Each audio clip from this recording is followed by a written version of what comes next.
مشاهدينا أهلا بكم إلى أولى حلقات برنامج أنا المسلم.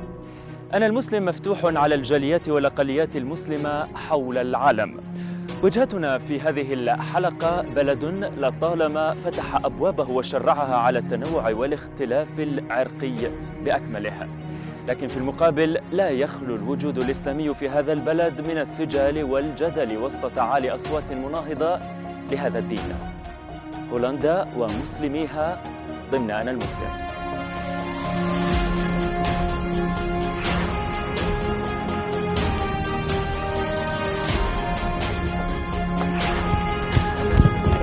محمد أهلا وسهلا في بيتي. What a great pleasure to have you. Thank you. Please.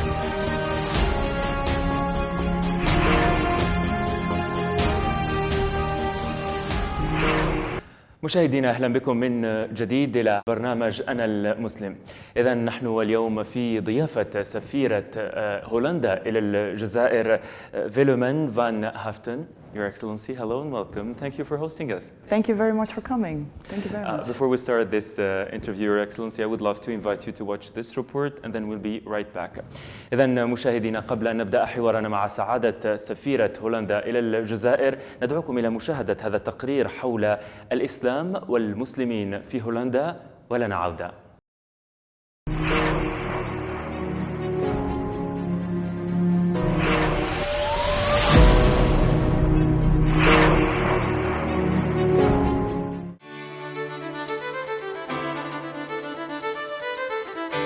حديث العهد هو الإسلام في هولندا، لكن هذه الأراضي المنخفضة يشكل فيها المسلمون أكبر جالية بالنسبة لعدد سكانها، لكونها تضم 3/4 المليون من مجموع 17 مليونا هولندي.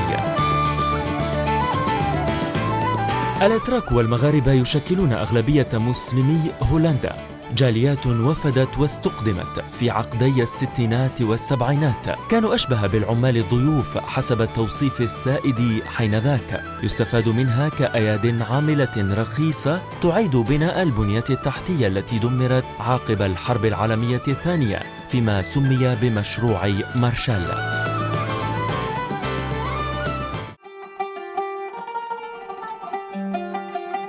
عدد مسلمي هولندا تضاعف خلال السنوات الماضية، أمر يرجعه الكثير إلى المرونة التي يتميز بها الدستور الهولندي من جهة وطبيعة المجتمع من جهة أخرى، لكن وجود أصوات تجهر بعدائها للمسلمين خاصة وللمهاجرين عامة يؤكد أن الإسلاموفوبيا وجدت لنفسها مكاناً في هذا البلد. الأقلية المسلمة المتنامية في هذا البلد لم تسلم من الاستفزاز والاعتداء على رموزها كالمساجد مثلاً.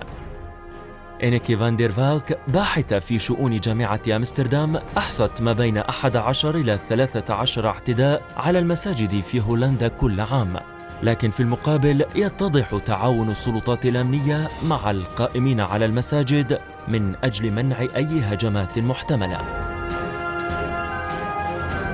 أبناء الجيل الثاني من المسلمين في هولندا يرتادون المساجد مرة واحدة في الأسبوع على الأقل، على عكس الجيل الأول بحسب دراسة أجراها مكتب التخطيط الاجتماعي والثقافي في هولندا العام 2012. الأقلية المسلمة وإن برزت على الساحة الهولندية وفرضت نفسها على الحياة العامة، إلا أن القرارات التي تصدرها الحكومة لدواعٍ تقول إنها أمنية تضعها دوماً في دائرة الاستهداف.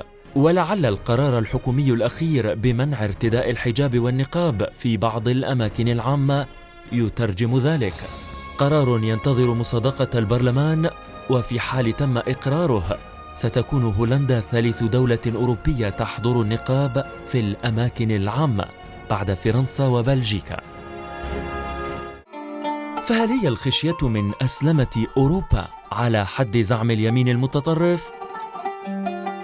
إنه التحدي الذي تواجهه الأقلية المسلمة التي عليها ترميم صورتها ونصرة الإسلام السماح، الإسلام الذي يتحمل أوزار التطرف والإرهاب دون غيره من الأديان وهو البريء منها.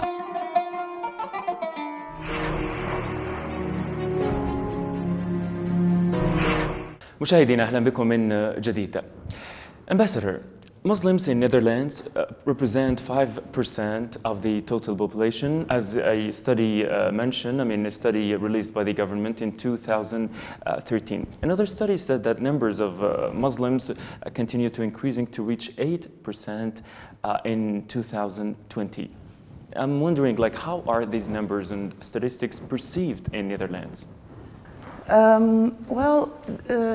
Yes, according to the last numbers of the Central Bureau for Statistics, we indeed have a Muslim population nowadays of about 5% of the total population of the Netherlands, which is 17 million. So this is about 850,000 people. Mm-hmm. They are integral part of the population of the Netherlands. Mm-hmm. What is important to remember, Mohammed, is that we have had for a long time relations with the Muslim world. Mm-hmm. As you know, maybe we are a very small country, mm-hmm. close to the sea, yeah. So we like to travel. We have started relatively early to travel, and our relations with Islamic countries go back at least 4 centuries, 400 years. And this has enriched our country. We have the diversity of Netherlands. And also the diversity of the Netherlands, mm-hmm. yes. We have, for example, we were among the first, if not the first country who had, for example, a consulate general in Jeddah, in mm-hmm. what is nowadays Saudi Arabia, because at the time we were colonizing Indonesia. Mm-hmm. And we needed to make sure that Muslims from Indonesia could perform the Hajj. Mm-hmm. So we had to open a consulate general. We opened the consulate general very, very early on in our history. How about the new, the Muslim converted into Islam? How are they? What's their situation? How are they treated if compared with the Muslim community originally Muslim? Well. If you speak about treatment by the government, there's no difference. Mm-hmm. We have in the Netherlands, if you look at nowadays the Netherlands, we have no official state religion, so the government is keeping equal distance towards all different religions. Mm-hmm. So whether you are a Muslim or a Jew or a Buddhist, for the government makes no difference. Mm-hmm. What is important is that the government regards religion as something which belongs to the individual person. And what is important is that we create a country and we continue to work to have a country where all these different people live together, work together, and mm-hmm. feel at ease together. How about Dutch people? What do they know about Muslims in Netherlands?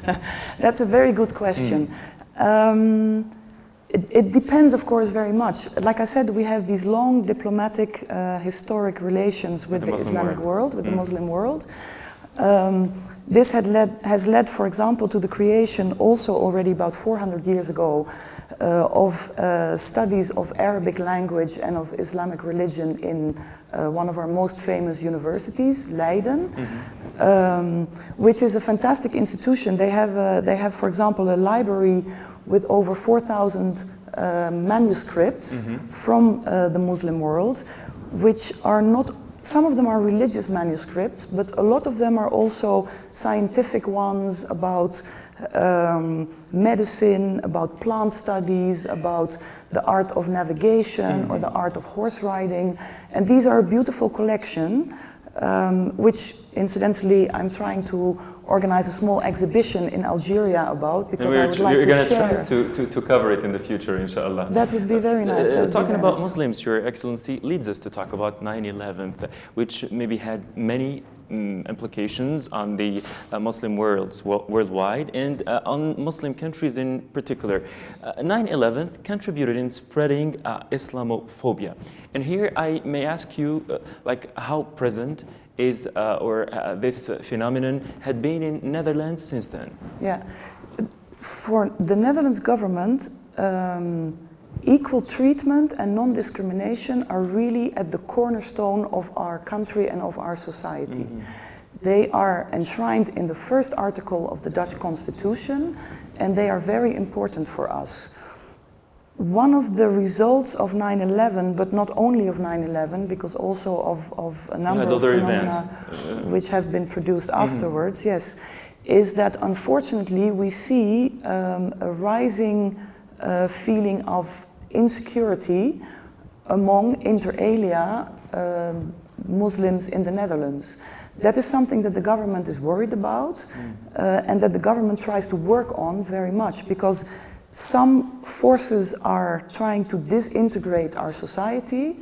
What we want is we want to make sure that those forces that reintegrate our society and that assemble our people rather than diversify them, that those forces get the upper hand and that they win. What's the strategy of this government for a better integration for Muslims there? Well, maybe I should start by saying that we don't make laws that are specifically targeted towards Muslims as a group. We have the Muslim population that I just talked about, these 850,000 people. They come from all kinds of different backgrounds. They are consisting of a group of Moroccan origin, a group of Turkish origin, but also people from Afghanistan, people from Suriname, people from Iran, people from Iraq. And the government is trying to create a space where all these people live together and all these people can express themselves. So what we are trying to do is to make sure that racism and discrimination is combated as effectively as possible. Yeah. And this is something that the government works very hard on, but this is also something that communities themselves are involved in, because it is very important that communities themselves also play a role in this, and that their voices be heard, and that they cooperate with each other, and that they communicate with each other. But recently, Ambassador Dutch coalition government decided a few weeks ago to prevent or ban wearing the veil or everything that covers face, Muslim faces in educational places, in public places, and so on. Do you think this move, which is waiting ratification by the Parliament and the National Council, is a positive step for a good integration, as you said, and for freedoms as well? Well, this new draft law, which is now indeed sent to the Council of State for judicial advice, restricts the wearing of anything that covers the face. So it's not only how should I put it? It's not a religious law. It is a law which is meant to, in a few very specific cases and circumstances, what the government has wanted to do is to ensure that in those places where people really need to communicate effectively in order to receive, for example, services, or in places where security may be at stake, that there people are prohibited from completely covering their face. So this means in educational places, it means in schools, it means in government buildings, and it means in public transport. But everywhere else, it is not a general ban on wearing. Ambassador, doesn't this reflect a certain fear of Islam or fear of the spread of this religion over Netherlands, for example, as many observers say? I don't think it does. No, I don't think it does. The law is not aimed only at Muslims, and those who are touched by it. I mean, there's already now in actual practice in those places when you go see a doctor. There are rarely incidents or problems. Because there are some who say that like it's a political thing, then it is religious. Yeah, I wouldn't put it that way. I don't think it is like that. And I really think that in trying to limit the circumstances where this law applies, the government has found the right balance between protecting everybody's freedom to wear whatever they want in almost every place they go, and protecting safety and protecting communication in a few very specific places. Yeah, do you think, Your Excellency, that the Parliament is going to towards the ratification of the banning of the veil? Again, it's not something about banning of the veil. It's about very specific. Yeah, I'm and talking about that defined specific. circumstances. Yeah. Yes. That's up to the Parliament. We have to see. Okay. We don't know yet. Let's go back We to, don't know yet. you know, like here, a saying of Ineke van der Waal. She's a Dutch researcher and a lecturer. She said that, I mean, attacks on mosques are increasing to have 11 to 13 attacks every year. How is the government going to deal with such issue? Yeah. This is another issue which we see in the whole set of circumstances that basically have been going on in the world and not only in this region but also in Europe in recent times. We have about 500 mosques in the whole of the Netherlands. These attacks are, like I said, these attacks are acts of discrimination and of racism which are intolerable and which have to be fought against by all possible means. So what the government is trying to do is to do a lot of things at the same time, to address research into where exactly, under which circumstances are these attacks occurring, but also, for example, doing things like training the police so that the police reacts adequately. Because research shows not only that these attacks still occur, but they also show that the community surrounding the mosque, when they go to the police, they are disappointed by the reaction of the police. Now, this is something which we should ameliorate, which we should address. Yes, somehow. And that is what the government is working on really very hard, actually. As you said, Your Excellency, like integration requires two parts, like the government and sometimes like those people aim to be integrated. Talking about Muslims, like how are they? Like are they? I mean, their role in the society, like in the Dutch society. There are, among these 850,000 people, there are fantastic role models. There are fantastic, very positive role models. We have, and they are in all walks of society. They are represented. There are Muslim politicians. We have, for example, Parliament. In the parliament, there's no official Muslim party, even though there would be nothing against establishment of such a party.